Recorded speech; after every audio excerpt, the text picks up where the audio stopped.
Assalamualaikum warahmatullahi wabarakatuh. Selamat pagi siswa-siswi SMA Negeri 1 Ciawi Gebang.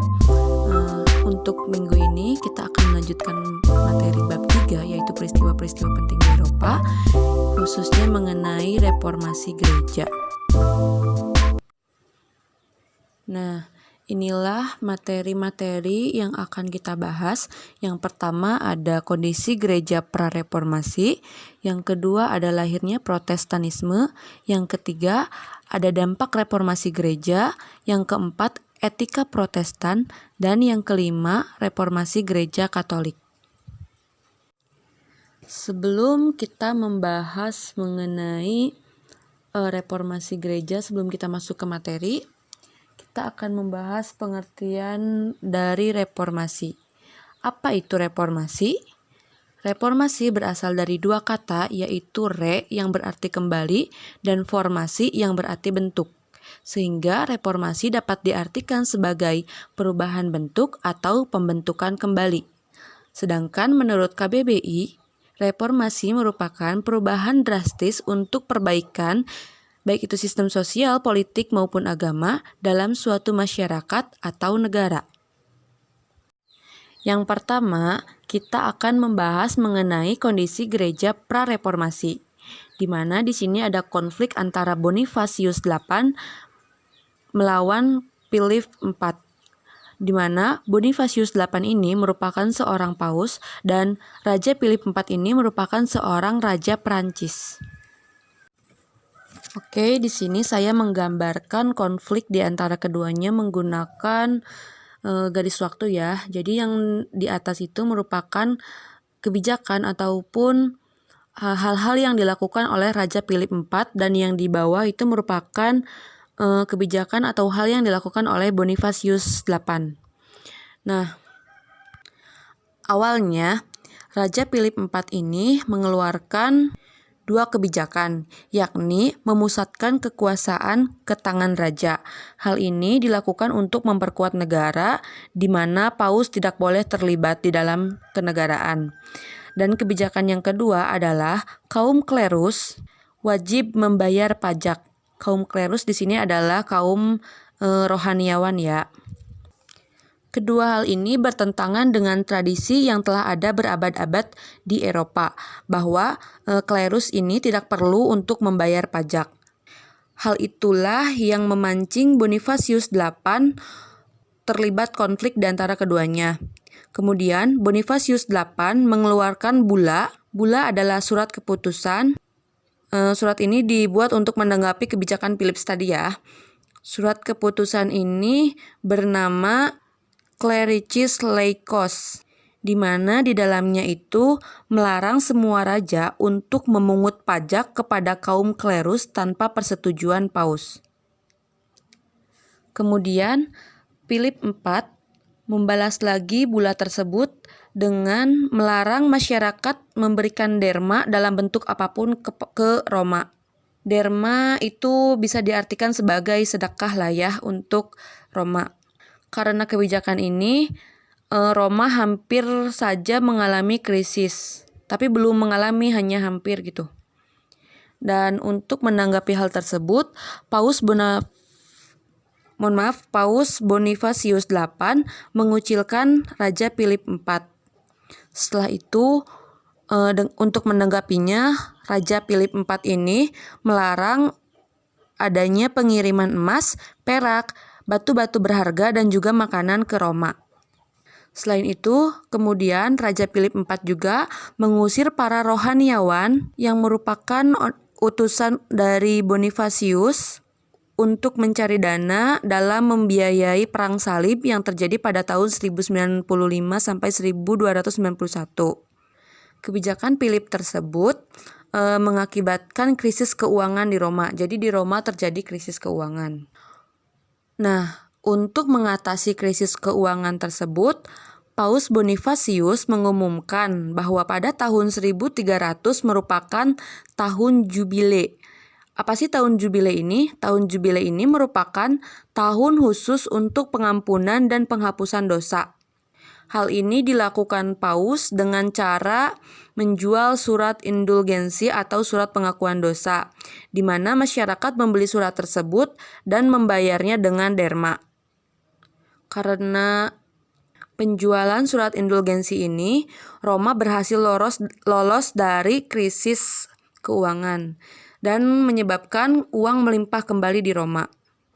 Selanjutnya, perseteruan antara Raja Philip IV dan juga Bonifacius VIII terus berlanjut sampai akhirnya kematian Philip IV secara misterius pada tahun 1303. Kisah selanjutnya yang menggambarkan kondisi Eropa sebelum reformasi adalah kisah John Wycliffe dengan Jan Hus. Di mana John Wycliffe ini berasal dari Inggris dan Jan Hus itu berasal dari Bohemia atau sekarang dikenal dengan Republik Ceko. Keduanya merupakan seorang teolog terkemuka di Eropa. Mereka melakukan kritik dan kecaman terbuka terhadap gereja. Mereka juga mempertanyakan harta gereja atas penjualan surat indulgensi. Jadi mereka itu mempertanyakan harta yang dihasilkan dari penjualan surat indulgensi itu. Nah, dari sanalah muncul gerakan-gerakan yang mengkritisi gereja. Namun, gerakan-gerakan tersebut belum berhasil mengguncang gereja. Hingga baru nanti pada akhirnya pada tahun 1517 ketika seorang teolog Jerman yang bernama Martin Luther yang akan membuat gereja mengalami guncangan besar, yang nantinya akan menghasilkan suatu reformasi atau perpecahan gereja. Dari kedua kisah tersebut, yakni konflik antara Bonifacius VIII melawan Philip IV dan juga kisah John Wycliffe dan juga Jan Hus, dapat disimpulkan bahwa kondisi sosial keagamaan Eropa sebelum reformasi 1517 adalah terjadinya kemerosotan gereja. Di sana terjadi penyimpangan kekuasaan oleh para pejabat gereja, di mana mereka melakukan korupsi, ketidaksucian diri atau melupakan selibat. Selibat di sini adalah tidak menikah secara sukarela. Kemudian juga adanya jual beli indulgensi, para rohaniawan yang hidup hedonis dan juga melupakan kehidupan rohaninya. Bahkan pada saat itu terdapat suatu plesetan Roma, yakni singkatan dari Redix Omnium Malorum Avarita, yang artinya cinta akan uang adalah akar dari segala kejahatan. Selain itu, kondisi yang tergambar adalah nasionalisme yang semakin berkembang, di mana tumbuhnya kesadaran sebagai bangsa di beberapa wilayah Eropa. Di sana terjadi negara mulai memungut berbagai pajak. Hal ini dilakukan demi kepentingan dan tujuan negara. Lalu juga membangun milisi dan kekuatan pertahanan. Hal ini dilakukan demi pemekaran negara. Dan juga otoritas kepausan dipandang sebagai kekuatan ekstranasional, artinya di luar kenegaraan, yang merintangi terbentuknya bangsa dan negara. Selain itu, lahirnya ketidakpuasan terhadap kepemimpinan gereja dari kalangan internal gereja itu sendiri. Terdapat kekecewaan terhadap kepemimpinan Roma dan ingin memperbaruinya. Contohnya adalah tadi kisahnya John Wycliffe dan juga Hus, di mana kebanyakan itu mempertanyakan hak gereja atas kuasa duniawi dan kekayaan gereja. Bahkan saat itu gereja di Inggris memiliki sepertiga dari seluruh tanah Inggris. Dan juga adanya protes bahwa Yesus Kristus tidak pernah mentahbiskan Paus, artinya Paus tidak memiliki kekuasaan sebagai wakil Yesus. Dan kondisi yang terakhir adalah terjadinya ketidakpuasan dan kekacauan dalam bidang ekonomi, di mana pada saat itu kalangan bangsawan semakin tidak mendapatkan tempat dalam masyarakat yang mengalami erosi feodalisme. Feodalisme ini merupakan sistem sosial atau politik yang memberikan kekuasaan besar kepada golongan bangsawan. Jadi pada saat itu tuh terjadi erosi feodalisme sehingga bangsawan tidak lagi memiliki kekuasaan besar gitu, tidak memiliki pengaruh besar. Sementara kaum petani hanya menjadi alat kaum borjuis atau pedagang dan usahawan kaya untuk kemakmuran mereka sendiri. Nah, itulah kondisi sosial keagamaan yang tergambar di Eropa sebelum Reformasi 1517. Selanjutnya kita masuk ke submateri yang kedua, yaitu lahirnya Protestanisme. Protestanisme ini dipelopori oleh Martin Luther yang merupakan seorang biarawan dari Ordo Agustinian, di mana bertujuan untuk mereformasi kepercayaan, doktrin, dan juga praktik-praktik dalam Gereja Katolik Roma. Hal ini terjadi karena adanya penyimpangan dalam gereja. Protestanisme ditandai dengan peristiwa pemakuan atau penempelan 95 dalil di depan pintu gereja Wittenberg di Jerman. Hal ini dilakukan oleh Martin Luther pada tahun 1517. Berisi kepercayaan, doktrin, dan juga praktik dalam Gereja Katolik Roma yang menurut Luther harus direformasi, di mana di dalamnya itu terdapat daftar kebobrokan dan juga dekadensi moral pejabat-pejabat negara, seperti imam, uskup, kardinal, dan juga paus. Dekadensi moral ini merupakan kemerosotan moral. Jadi terjadi kemerosotan moral di sana. Setelah peristiwa itu, Luther mendekati para pemimpin gereja yang menurutnya kompeten dan mendesak para pemimpin gereja itu untuk mengadakan pembaruan. Namun, gereja menolak dan meminta Luther mencabut kembali dalil-dalil tersebut. Luther tetap menyebarkan dalil tersebut secara pribadi, yakni terutama dengan adanya mesin cetak, membantu mempercepat penyebarluasan ide reformasi Luther ini. Selanjutnya, berulang kali pula Luther diminta untuk mencabut dalil-dalilnya, namun ia tetap saja menolak. Penolakan Luther pada 18 April 1521 dalam sidang umum Kekaisaran Jerman secara simbolis memulai reformasi gereja Protestan.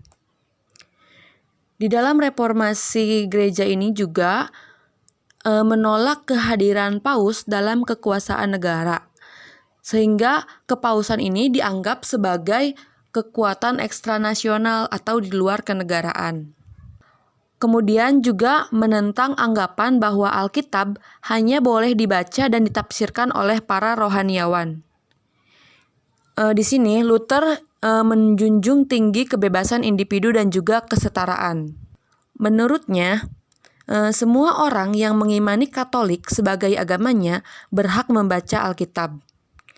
Sehingga Luther berusaha untuk menerjemahkan sendiri Alkitab ke dalam bahasa Jerman agar dapat dibaca oleh masyarakat umum. Selanjutnya mengenai dampak dari reformasi gereja. Dampak yang pertama adalah lahirnya Protestanisme. Reformasi yang dimulai dari Jerman ini mengakibatkan terjadinya perpecahan atau skisma baru dalam gereja. Perpecahan yang terjadi antara gereja timur dan juga gereja barat pada tahun 1054.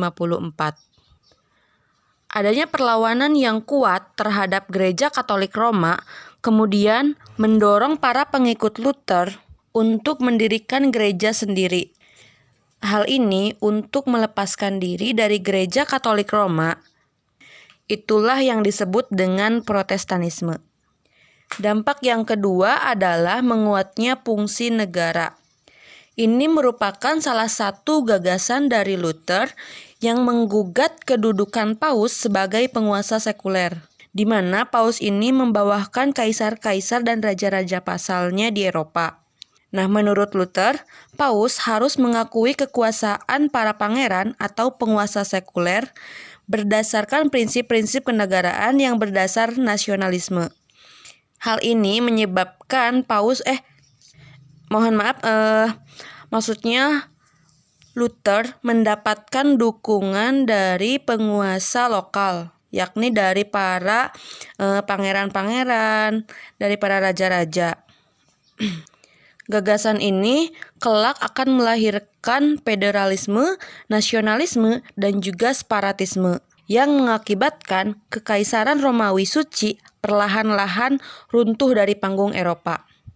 di mana Eropa selama 7 abad, yakni sejak tahun 800 Masehi, terjadi sebuah entitas politik, yakni berpusat di Katolik Roma. Dengan adanya reformasi ini, Eropa mengalami disintegrasi politik yang terpecah ke dalam unit-unit negara yang otonom, sehingga gereja yang ada di dalam negara-negara yang telah merdeka dari otoritas kepausan itu menjadi subordinasi dan bagian integral dari negara tersebut.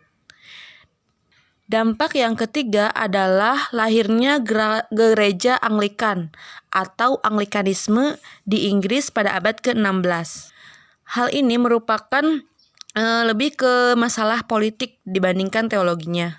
Diawali dari kekesalan terhadap gereja Katolik Roma karena tidak mau membatalkan pernikahannya, sehingga Raja Henry VIII memutuskan hubungannya dengan gereja Katolik Roma dan mendirikan gereja sendiri yang diberi nama Gereja Anglikan dan dikepalai atau diketuai oleh dirinya sendiri.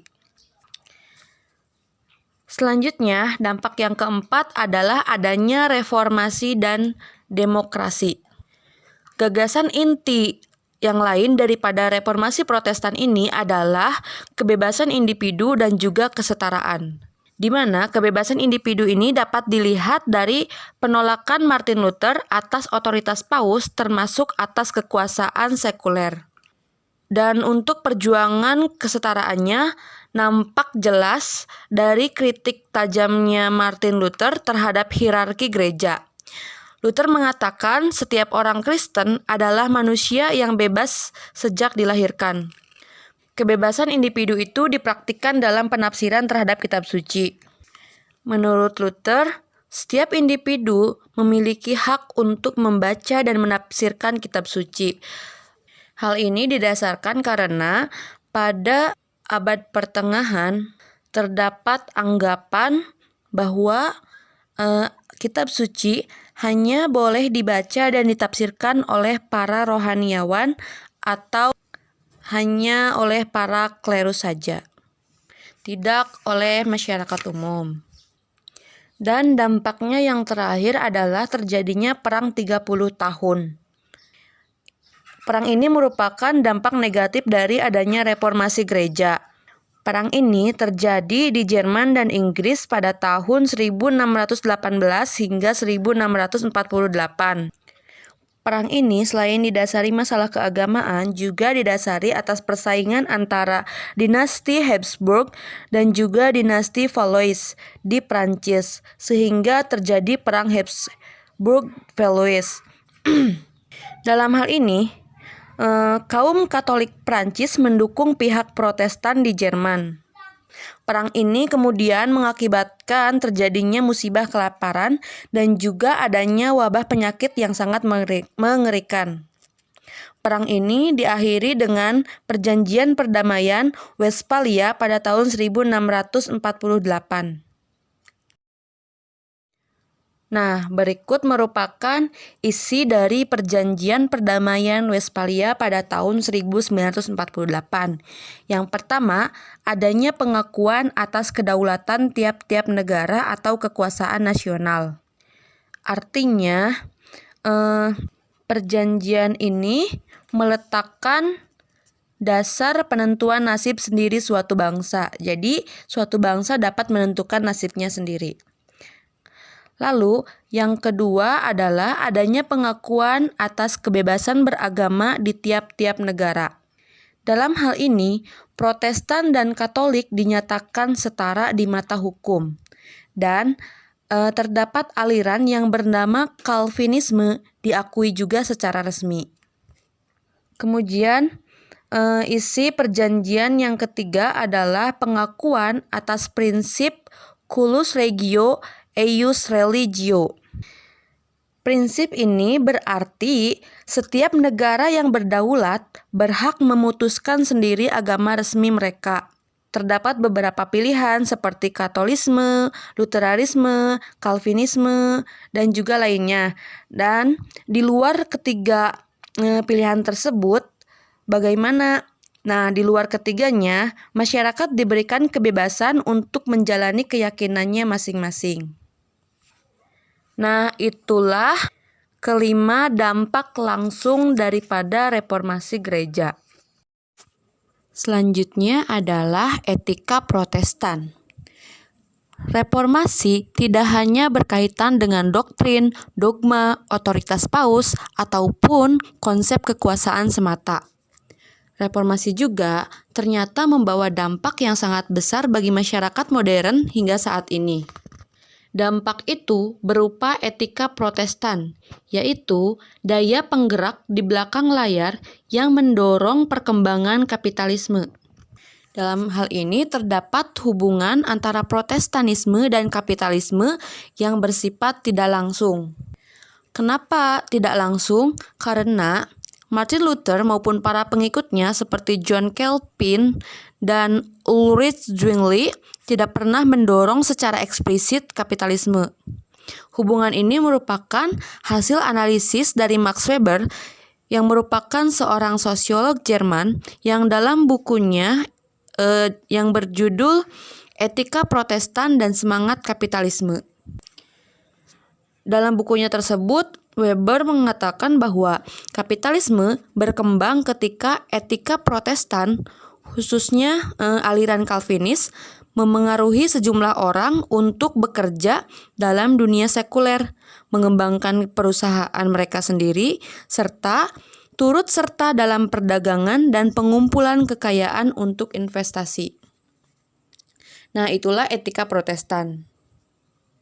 Submateri yang terakhir yaitu reformasi Gereja Katolik yang terjadi pada periode Paus Paulus III yakni 1534 hingga 1549 sampai dengan berakhirnya perang 30 tahun yaitu pada tahun 1648. Reformasi Katolik merupakan upaya-upaya yang dilakukan oleh Gereja Katolik yang dilakukan pada abad ke-16 dan awal abad ke-17 untuk mewujudkan pembaruan internal gereja dan untuk melawan gerakan Protestanisme. Jadi reformasi di sini adalah untuk melawan Protestanisme. Namun, Gereja Katolik sendiri menyebutkan bahwa upaya-upaya itu adalah untuk menekankan bahwa perlunya pembaruan-pembaruan teologis dan disipliner dalam Gereja Katolik yang sudah mulai disadari sebelum Luther memaku 95 dalilnya di atas papan Gereja Wittenberg pada tahun 1517. Jadi, dapat disimpulkan, reformasi Katolik lebih dimaknai sebagai suatu tindakan sadar dari Gereja Katolik, bukan sebagai reaksi atas gerakan Protestanisme. Nah, itulah reformasi Gereja Katolik. Perlu ditekankan bahwa reformasi Gereja Katolik ini bukan untuk melawan ataupun sebagai reaksi dari gerakan Protestanisme. Nah, mungkin sekian materi untuk reformasi gereja minggu ini. Semoga bermanfaat. Mohon maaf apabila ada kekeliruan dalam penyampaiannya. Apabila teman-teman menemukan informasi yang berbeda dari apa yang saya kemukakan, boleh disampaikan karena saya juga masih belajar. Terima kasih atas perhatiannya. Wassalamualaikum warahmatullahi wabarakatuh.